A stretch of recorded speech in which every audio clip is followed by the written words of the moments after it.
Thank you, everybody. I am Jack Halberstam. This is exercise number 29 in the 34 exercises of freedom. First of all, thank you to Maka for a beautiful presentation that so vividly reminded us how located our perspectives are and how different the world can look from just a small adjustment in perspective, but also how many different perspectives have been actively erased.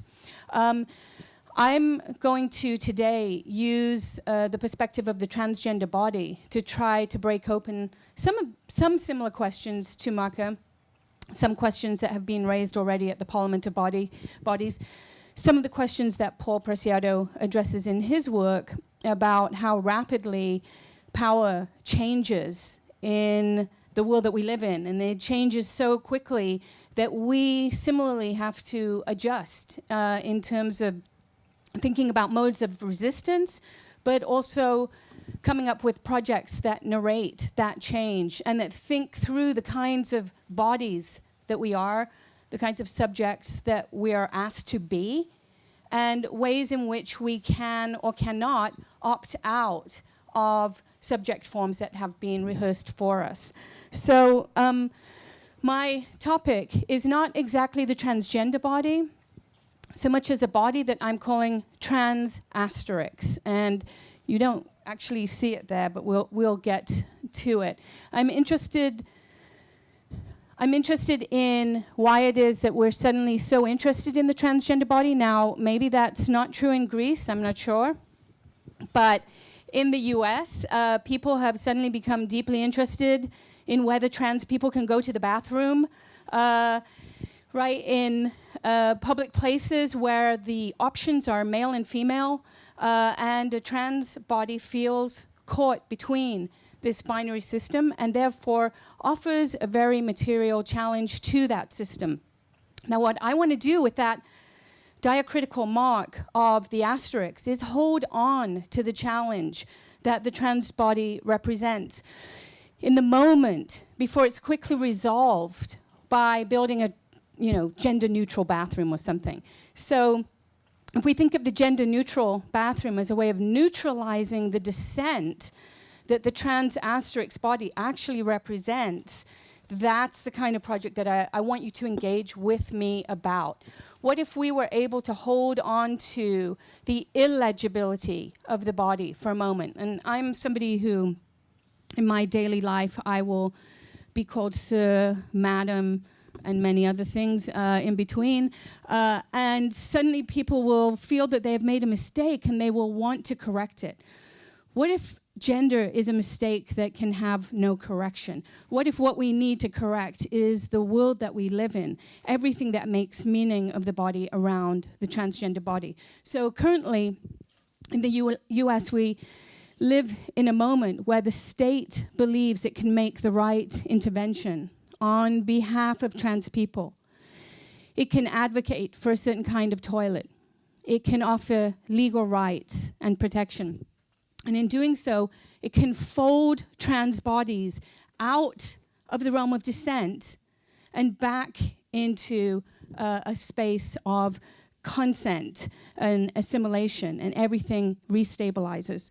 So I want you to think with me, and I have 5 exercises of freedom to help us along the way, how we can hold on to these moments of illegibility. And many theorists have offered illegibility as one way of confronting these enormously powerful systems of power that we are confronted by. So the anthropologist James C. Scott, for example, suggests that being illegible to the state is one way, offers one route to political autonomy. So trans theorist Dean Spade, for example, argues not that we should all be, trans people should be registering with the state, making sure that our genders are properly recorded in a gender registry, and that's actually what it's called in the UK, but that we should be asking the state, why do you need to know my gender in the first place, okay? Why does the state need that information? Furthermore, we live in a moment when we're surrounded by technologies that are constantly collecting information about us, right? From our phones, our internet histories, where we like to shop, where you went and had coffee today. There's a record and a trace of everything that we do. So this notion of trying to escape the capture of surveillance regimes can be encapsulated in this term Asterix. And many people have been thinking about how to evade these security regimes using, for example, masking, right? And lots of Occupy movements, the Zapatistas, there are many, many radical movements that use the mask to try to escape some of these logics of power that wrap us up in their logics. All right, so I'm gonna, with a little intro, I will move to these 5 exercises of power, and if you wanna jump in and give some examples of your own, you can. This is a parliament of bodies after all. I don't know about you, I grew up in England, and we would see on TV a parliament that was mostly sort of ugly middle-aged men yelling at each other. That was a parliament of bodies. I don't know if anyone's ever seen the British Parliament, right? Right? The moment where the Prime Minister presents his platform and everyone yells at him. We can do that or not, but we can interrupt, and I'll ask you, give you a moment where, maybe we can come up with some other kinds of examples. Because after all, we have rearranged the space, and yet why sometimes does it feel that we have rearranged the space and yet things continue to operate as usual? So let's see if we can... Okay, so first to just put the transgender body on the table. Why? Why the transgender body right now? Why is the state so interested? Can we try to fix the glitch on the PowerPoint? Thank you.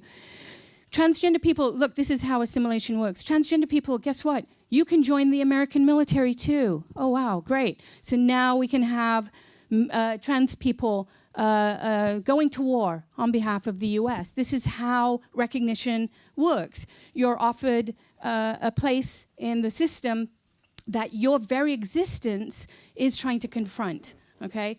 Another example would be Caitlyn Jenner, on whom more in a moment. How many people know who Caitlyn Jenner is? See, that's sad, right? Because what has she done that is so important that we should know who Caitlyn Jenner is? But we're part of a media machine that very much wants transgenderism to be that. And it is our job today in the Parliament of Bodies to make it something else, to take back transgender from this media manipulation that takes a transastric body and turns it into part of a heteropornographic regime that continues to appeal to the same audience, the same viewer, the same set of desires. And so Caitlyn Jenner will be our counterexample. So here's my trans Asterix, and this little book, if I finish it, will be published by UC Press as part of a series that asks academics not to do a lot of research, so this is good for me, it turns out, not to come up with a rigorous, lengthy treatise on X, but for once, it asks it asks academics to say something about now, about the world that you live in, and to use the acumen of your knowledge and your training to try to make a quick intervention rather than to write a book of philosophy that will last forever. Believe me, this will last 6 months, and that's okay, right? If one can use one's ability to simply rearrange the way that people are talking and thinking about something. So here's my first exercise, which in a way I already gave away, I already talked about, but exercise 1, seek to be obscure, and this in a world where everybody would like to be seen and where visibility has been a byword of liberation. Visibility is not the exercise of freedom that here in this Parliament of Bodies I urge us to take up. Instead, we should seek to be obscure to the state, while we have to at the same time become visible to each other. And I think the beautiful ritual that some of us engaged in last night with Annie, with the ecosexual ritual was a way to see each other and to see each other differently in the space. And I think that that's part of the project here at the Parliament of Bodies. But first, then, we have to seek to be obscure. In other words, we have to seek to retreat from the systems that allow us to recognize each other according to the logics that map this room. So when we look around, we retrieve information all the time from the things that we see on each other and we think we know. So we have to seek not to know. And we have to find some places of ignorance and unknowing in relationship to each other so that we can again find each other in obscurity. For anyone who wants to think about or wants to know about the very long arc of transgenderism, we could go back to the 1930s and to this extraordinary archive of photographs that is very much the archive that I would call it part of an archive of obscurity. It's made by a Hungarian photographer, Brassai, who went around Paris at night with his camera, and he decided to document worlds that he thought nobody would know. Right? Worlds of obscurity. People living in dark places. It was thieves, prostitutes, crime world, and guess who's in there? Lesbians, okay? And we not called lesbians at the time. Really, he thought he had discovered a lost island of inverts because he entered a bar where only he did not know what was happening in this room. And so when he published the photographs, he wrote up captions for all the photographs, and he said things like, "We see pictures of women, all of whom are dressed as men, and they're dressed in black, they're melancholic, they're mourning a masculinity that will never be theirs." Okay? That's not what I see. I see not all of the people in the photographs are trying to be men, first of all. There's a very clear femme body. And I don't see anyone in mourning, right? So this view that thinks it's shining a light on something, on a group, very similar to the colonial gaze that Marco was trying to fragment for us, is very much in operation here in these photographs by night.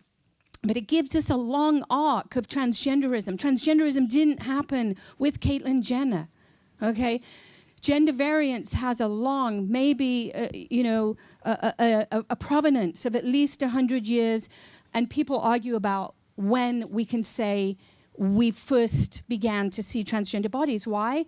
Because for some people, there is no transgender body until there is medical technology available for sex reassignment surgery, right? So there's this sort of technological determinist argument. You say, well, if I can't go and get a sex change, as if anyone ever gets a sex change, nobody goes and gets a sex change, okay? Sex change is a set of fragmented procedures that everyone moves through differently, that holds meaning differently for all of the fragmented bodies that are trans Asterix people, all right? So trans bodies have not only come into being via medical technology.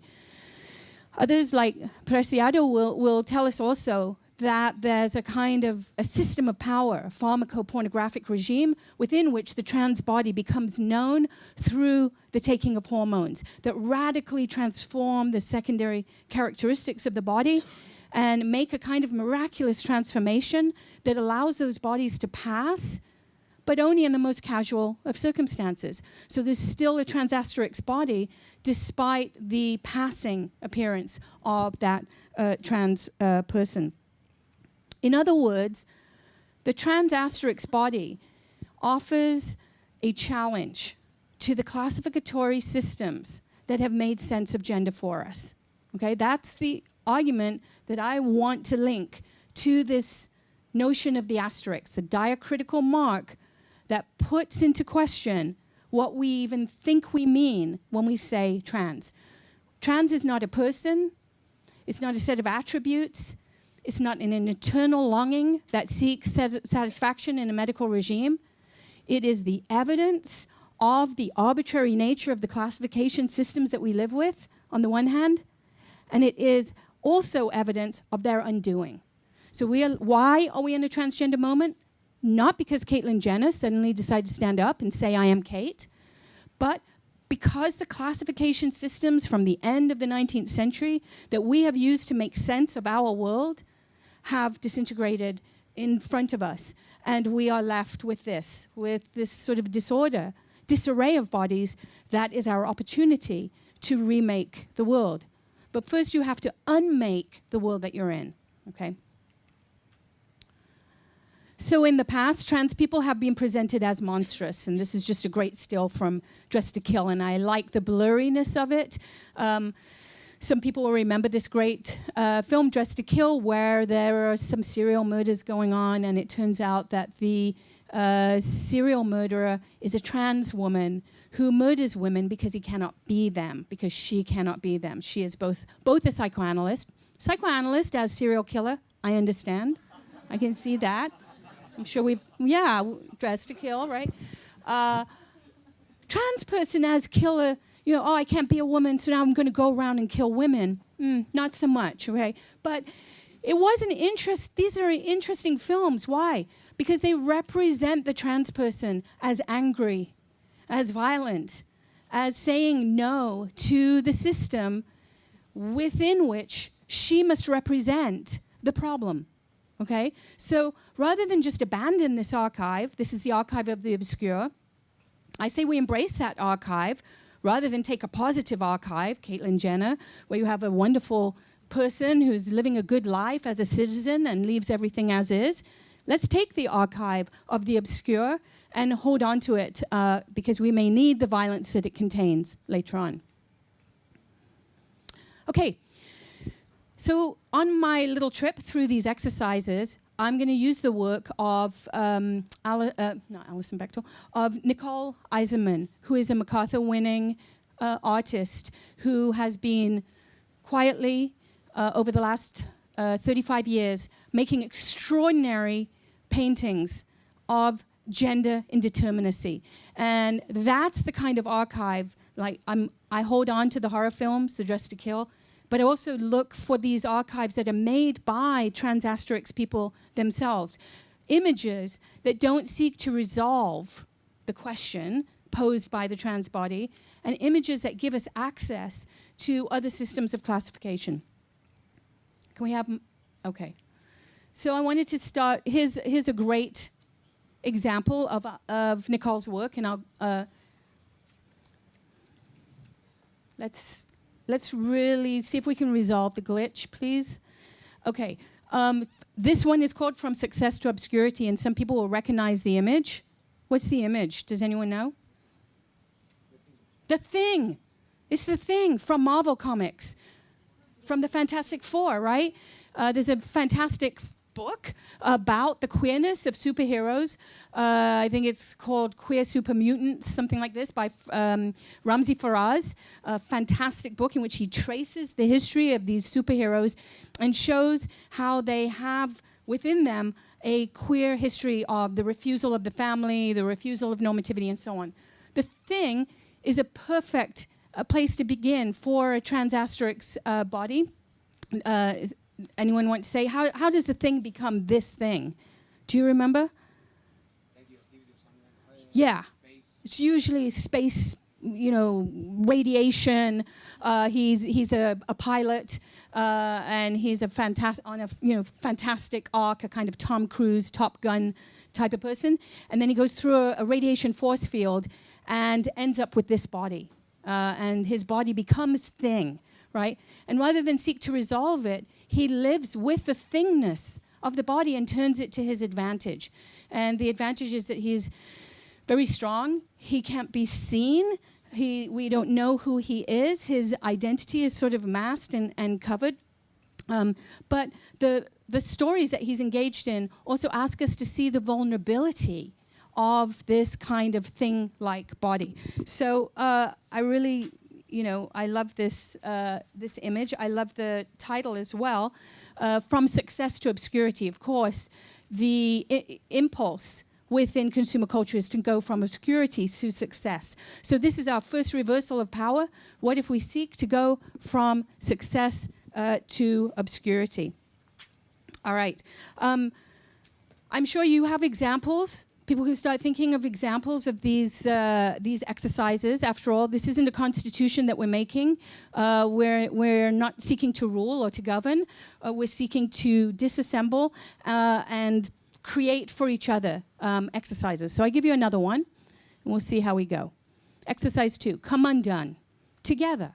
Okay? So what if instead of coming together, we seek to undo the world together? Why? And the question that I want to ask is, why is this so difficult? Why is it difficult to imagine being and doing together?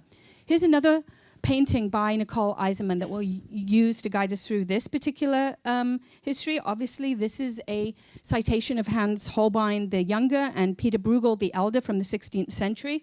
It's a recasting of Peter Bruegel the Elder's painting The Blind Leading the Blind. And the title is super interesting to me, The Triumph of Poverty. And much of Nicole Eisenman's work is allegory, right? It's not identitarian as in this is about lesbians or this is about a trans community. It's an allegory that situates these trans Asterix bodies in space-time and in relationship to the social forces that disorganize all bodies. So the trans body represents the disorganization, but we are all subject to that disorganization, the collapse of the gender system, for example. Here, it's the triumph of poverty. Now, to build on some of the things that Marco was saying, this painting tells us that the triumph of poverty is not that some people are poor. The triumph of poverty is that we don't see each other as linked by poverty. Right? So look at how everybody in the painting faces forward. They have all come undone through this regulatory system that we could call poverty. And in an era when, you know, the banks basically take your money and then feed it right back to, you know, the 1% of capitalists, we all live in some different relations to poverty, but it is a space where we share something.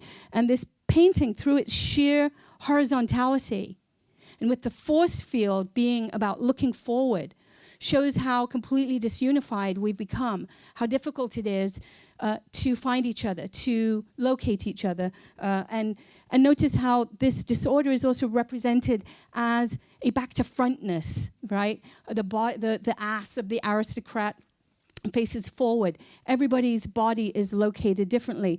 There's a black child at the front who, and this speaks to a conversation we were having the other night, who cannot even enter the frame of complex representation and therefore is figured in the painting as simply, that's all she is, a figure, a genderless figure, a mascot, if you like. Only ahead of her is the dog. Okay, so this procession is a way of forcing us to see each other. Poverty is not about the poor, poverty is about us. So how can we find each other in relationship to this condition that is forced upon us? So what are the answers to that question of why is it so hard for us to think in terms of the collective? If you think back to 10 years to Hart and Negri was here. Hart and Negri's 2 tomes, right? Empire. It was the first one that everyone reads. Everyone read Empire, memorized it, carried it, not in their back pocket, too big. It's a problem with the book, I think. But everyone was reading this book. Then the alternative book comes out. Well, what is to be done about empire? Multitudes. Not so much. People are not reading it. We don't find it satisfying. We don't think that it tells us how to think together. So it's the counter-hegemonic, the alternative, that somehow doesn't grab our attention or lies just outside of the logics that allow us to make sense of a shared plight. So what I want to suggest, and this is nothing new at all, but it is different to locate the trans body as a figuration of this, is that in the zeal to combat communism, which is so much a part of all of these post-fascist landscapes, right? Why did the US support regimes, fascist regimes in Chile, in Greece, in Argentina, precisely to push back on communism, right? And here we are in a moment when Cuba is falling. We have lost the very language, the socialist language, that allowed us to think about the shared nature of dispossession. So part of, I think, what the project here has to be is to find languages that are not just about adding a new category to the field of individuation, trans, a new category to be found by the state, a new category to be recognized in its uniqueness, a new category around which to organize. What we have to do is find other languages for who we are. And that's going to be why I'm pushing back on this idea of a transgender moment. All right, we'll move along. So that then takes us, obviously, to exercise 3. Do not be yourself, okay? Right, the hallmark card, exercise in freedom. Be yourself, right? There's no reality show in the US that does not tell you this little homespun message. Be yourself. So I would say that one exercise in freedom is that we have to stop being ourselves, making such a project of being ourselves, spending every moment thinking about how to be ourselves. This investment in the individual's traumas, the individual's losses, the individual's pain, the individual's nightmares is actually part of a neoliberal disaggregation of parts from collectives that we would want to resist. And again, this would be a kind of counter use of the term trans to not use trans as a new place to find out about who someone really is. Okay? Because that's the actual narrative of transgender becoming. If you read the autobiography, I was born into one body, but I was really another body. And that transformation makes us feel comfortable that there really is a body to become, when what we want to do maybe is stall that becoming and not become ourselves. So this is a great image by Nicole Eisenman called Selfie. I think it's really brilliant. You've seen how she sometimes works with these sort of landscapes that are populated by individuals moving through space. And then she also uses these caricatures, these cartoon figures that are supposed to capture a moment in the absurdity of the world that we live in and return it to us, right? So we went, of course, this week to see the Acropolis and the Parthenon. And is anyone looking at the Acropolis or the Parthenon? No. What's for sale up there? A selfie stick. It's not enough you have a picture of the Parthenon or the Acropolis. You have to have the picture of you, right? And the Acropolis and the Parthenon. The pictures aren't interesting without you in them. This painting is beautiful because it reminds us that the selfie is, in fact, the technology that confirms for us that we are ourselves and that we are important and that we are going to map ourselves onto every available piece of space, right? But this painting shows us how the selfie is partial. You can never actually see the whole body, right? It's sort of a Lacanian mirror image moment where you see the selfie seeing, and what the selfie is seeing is a mistaken image of wholeness, right? And what the selfie does not know is that it cannot know self, or that it is that what we see here is somebody who is pretending, in a way, to be small, to be local, to be specifically located in time and space. But this is, again, the universal subject, in fact, of Enlightenment discourse that forces itself on to every landscape. So I would say, again, the trans Asterix body is an anti-selfie. Okay, how about that? Here's a definition of transgenderism: the anti-selfie, the self that refuses to become, or that understands that the body is made up of pieces that do not cohere. Okay, so in any given transgender space, there are bodies that have taken hormones, bodies that have not, bodies that have had surgery, bodies that have not, bodies that have neither had surgery nor taken hormones, but still want to be registered as another kind of gender.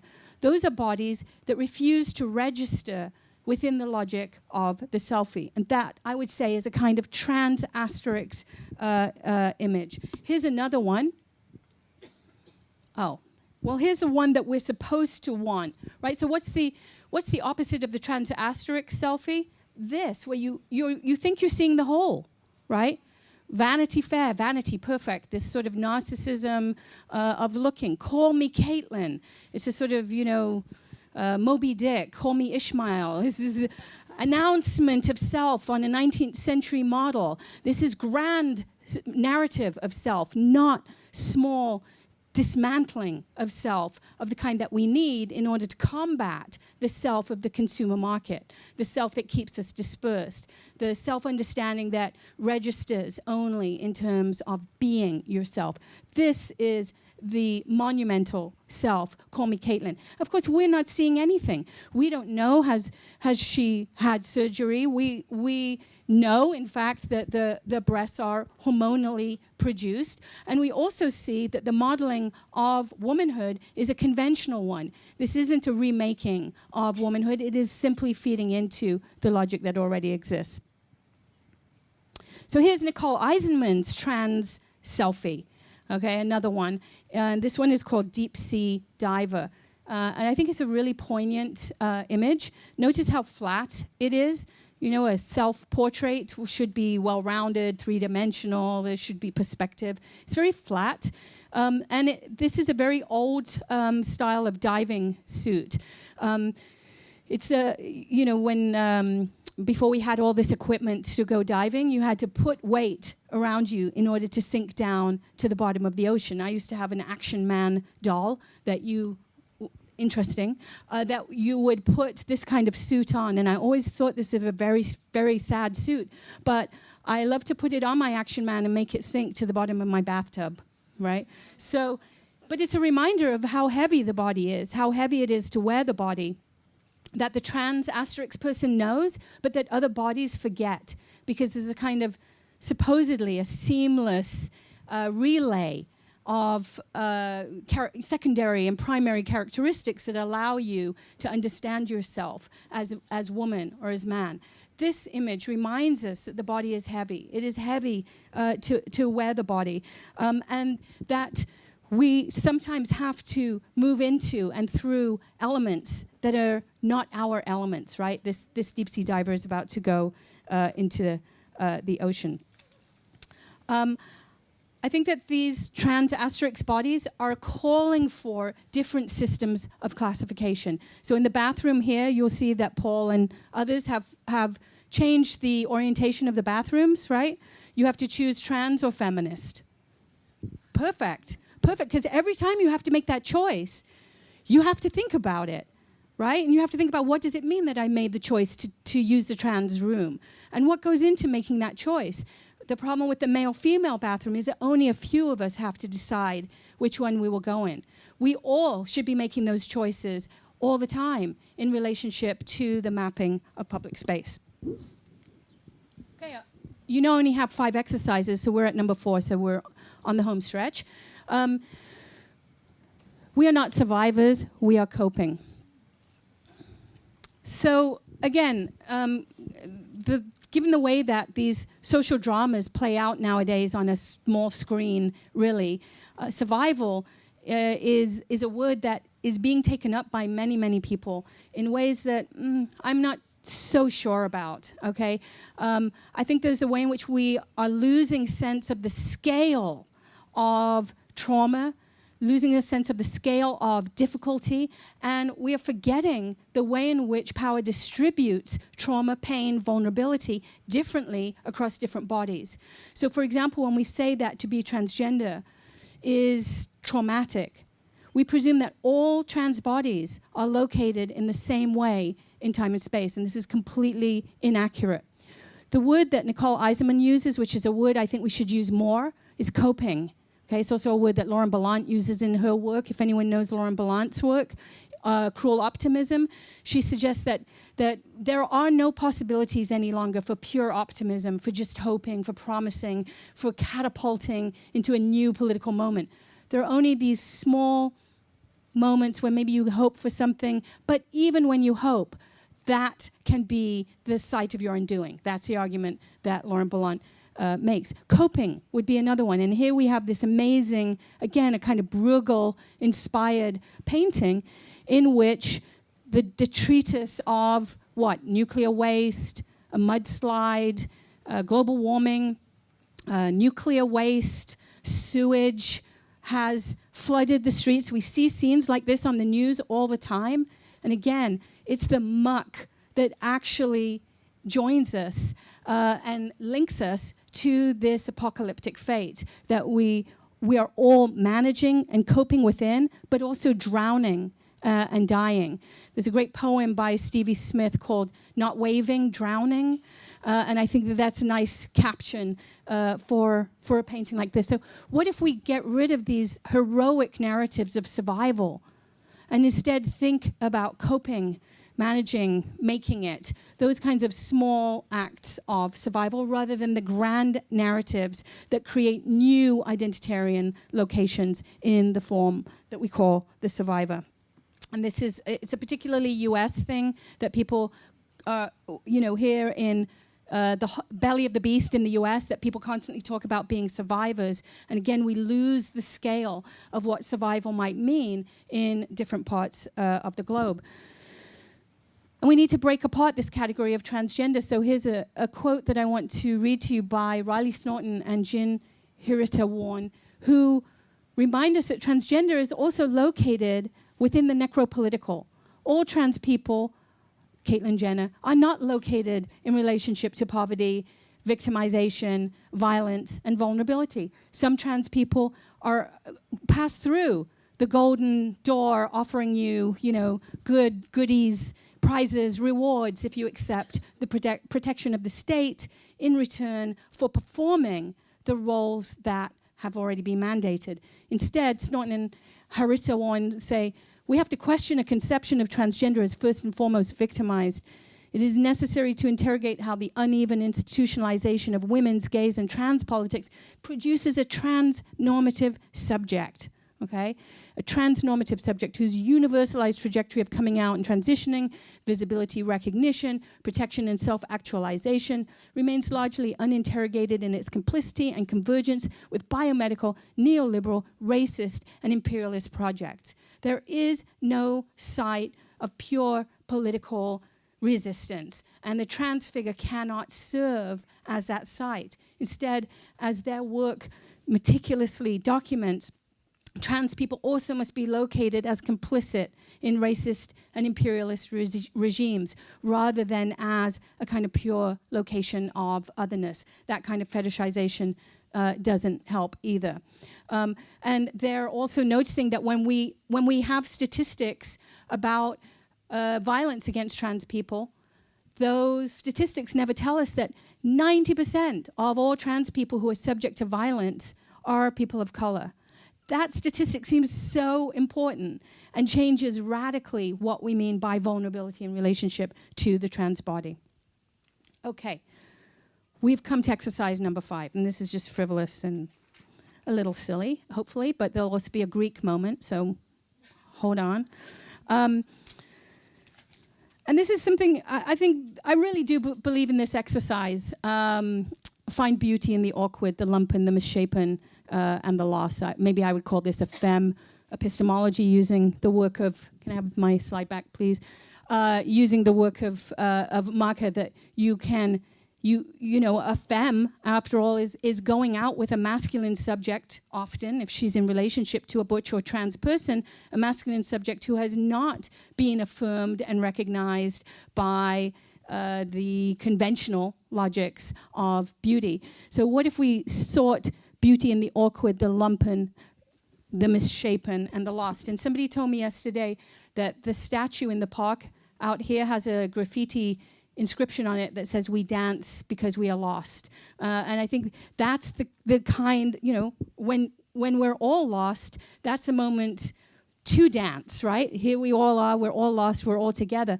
And that's part of this project of seeking out the lumpen, the awkward, the unballetic, the ungraceful, and finding in those figurations this new aesthetic that we can call a trans Asterix aesthetic.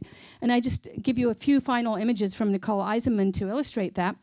This is fantastic for I've seen so many of these statues in the last, I love them, no critique, but the Greek and the Roman statues of perfect male form for the most part, a few female forms thrown in, but mostly the perfect male body. And so Eisenman recast the male body as lumpen, as elongated, as out of proportion, and as slumped, okay? Because it's that the statuesque, the erect figure of ancient Greek statuary that is trying to idealize the human form has to be de-idealized through the Trans-Asterix figure. We don't know the gender of these lumpen sculptures. This one, they are situated in the Museum of Sculpture it's the Carnegie Museum, I think it's in Pittsburgh, for a show that they did there. Next to all of these casts that the museum has in its collection, we get a figure slumped over texting, right? And not as a critique of the texter, but that's much more of a form that we are engaged with and that we are all constantly performing. We rarely, maybe I just speak personally, we rarely stand up as erect as we should. We are constantly slumped. Part of being tethered to computers is that we have become slumpen, all right? That's not a word, but it is now. So we have this sort of, this remapping, reordering of the body as a sort of graceless body. Here's another one. Here's another angle on the guy slumped over, or the figure, and Eisenman is not clear over whether these figures are male or female, and says in fact that they represent a kind of smudging of gender. They're deliberately not male or female. Here's a final one.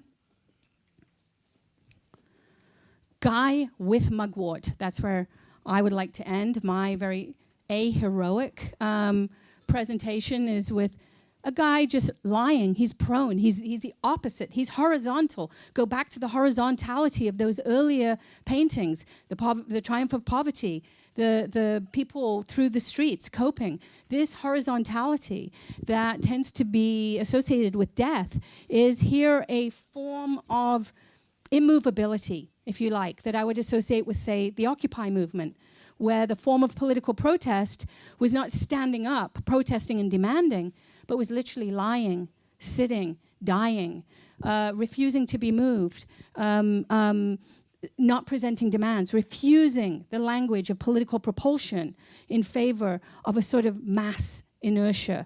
So I would end by saying then that these sculptural forms offer us freedom not as an act of will, not something that you can activate, but not as a voluntaristic and heroic engagement led by a charismatic figure, but as a confrontation with the weight, the materiality, and the heft of the body, a confrontation that we see vividly in the Trans-Asterix body, a body that refuses to act alone in some old sense of agency, but that lies and waits for a movement to sweep it into history. Thank you.